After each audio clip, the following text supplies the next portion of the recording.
Do you feel like you're shrinking away from your partner? Do you find yourself withholding intimacy and disinterested in spending quality time with your partner? Then you may be dealing with intimacy anorexia without even realizing it. Unlike a sexless marriage, due to infidelity among other reasons, intimacy anorexia is a relationship disorder. Still confused? Let's play a scenario and see if you can relate to it. Rob and Kate are married for the last 5 years, and they have 2 kids.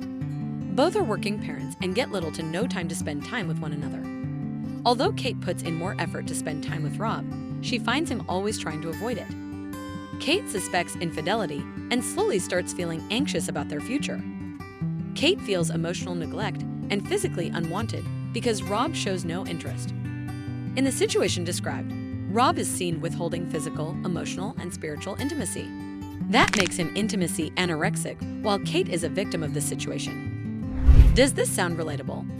If yes, then you will learn everything you need to know about intimacy anorexia in this video. Let's start with the basics. What is intimacy anorexia? Intimacy anorexia is a term coined by psychologist Dr. Doug Weiss, who has called it a hidden addiction.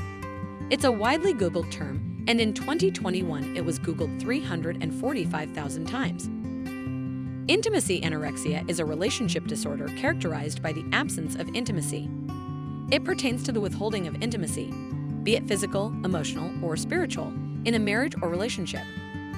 The term anorexia might seem like an odd fit, but it has very little to do with the life-threatening eating disorder anorexia nervosa.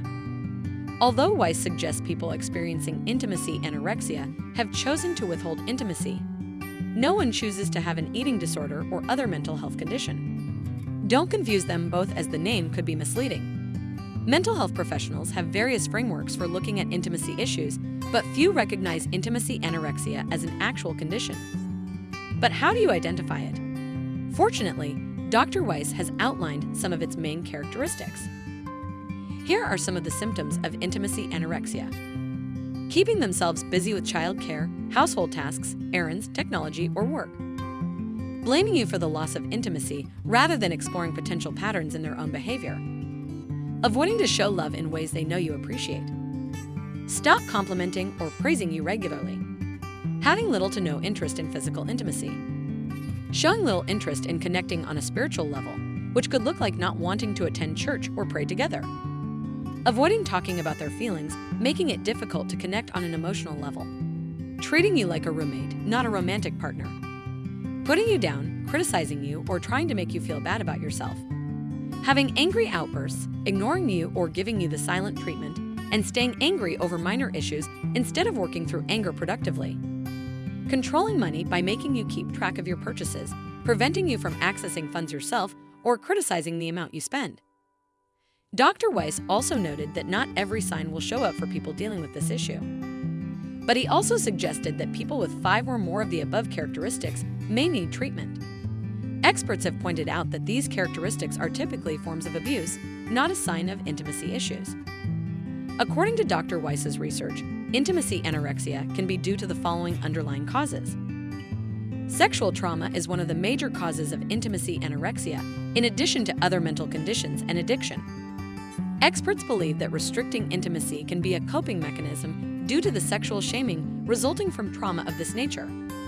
Survivors often experience challenges with intimacy after experiencing sexual assault or abuse, and survivors are in no way to blame for the assault itself or any intimacy issues they face afterwards.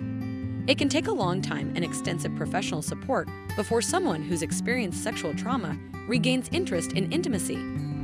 Your attachment to your primary childhood caregiver can shape the relationships you develop throughout life. Children of incompatible relationships or emotionally distant parents tend to mark intimacy and affection as an unsafe or unavailable trait, while people with secure attachments grow up knowing how to get their emotional needs met. Intimacy issues can also emerge from the need to protect yourself from the vulnerability that developed in the wake of disrupted childhood. The next reason is sex addiction. According to Dr. Weiss, people experiencing sexual addiction get intimacy needs met outside the relationship. They typically stop seeking intimacy from partners. Dr. Weiss also points that poor role modeling could be another of those underlying conditions. People learn how to behave in romantic relationships from watching others around them, like parents, friends, older siblings, and even characters in movies or TV shows. Anyone can struggle with intimacy if they've never had a good role model to learn from, as Dr. Weiss suggests. It's pretty difficult for someone who hasn't encountered many positive models of intimacy to recognize true intimacy in a relationship without guidance. If you are still here with us, let's talk a bit more about how it can be dealt with. Although Dr. Weiss shares very little information about self-help strategies or treatment approaches, he does recommend joining one of his 3 to 5 day intensive counseling retreats or participating in therapy sessions. Are you planning to take the help you need if you are feeling any of the instances discussed earlier? At Bonobology, we have experts who can help you effectively deal with intimacy anorexia. You can find more on that in the description below. If you liked our video, please subscribe to our channel and press the bell icon to find out every time we upload new videos. Stay healthy and happy.